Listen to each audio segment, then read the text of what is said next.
আমাদের ঘোড়াঘাট থানার ভিতর রানীগঞ্জ বাজার আছে, সেখান থেকে এক পাল্লা মাছ মানে 10 কেজি। এই তো বড় বড় পাঙ্কাশ দেখছেন, এখানে কত পাঙ্কাশ। এই বাজারের মধ্যে দাম কম পাওয়া যায় পাল্লা হিসাবে নিতে গেলে। এটাই মনে হয় 1.5 কেজি 1 কেজি করে হবে।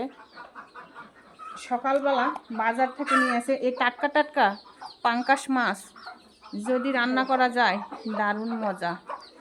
আপনারা কে কে খেতে পছন্দ করেন পাঙ্কাশ মাছ? আমার ভাস্তা, আমার বড় জাল, ভাসুরের সবারই পাঙ্কাশ মাছ পছন্দ, তবে আমার একটু কম পছন্দ, তবুও দেখলে ইচ্ছে করে খেতে। আপনাদের ভালো লাগে যদি রানীগঞ্জ বাজার থেকে নিতে পারেন। এটা হচ্ছে ঘোড়াঘাট থানার ভিতর, দিনাজপুর ডিস্ট্রিক্ট। আর সবাই একটু কমেন্ট করবেন, লাইক শেয়ার দিবেন। দেখছেন মাছগুলো, এখানে কিন্তু 10 কেজি প্রচণ্ড মাছ, কিন্তু ধরার মতো সামর্থ্য আমার নাই। অনেক অনেক মাছ এখানে।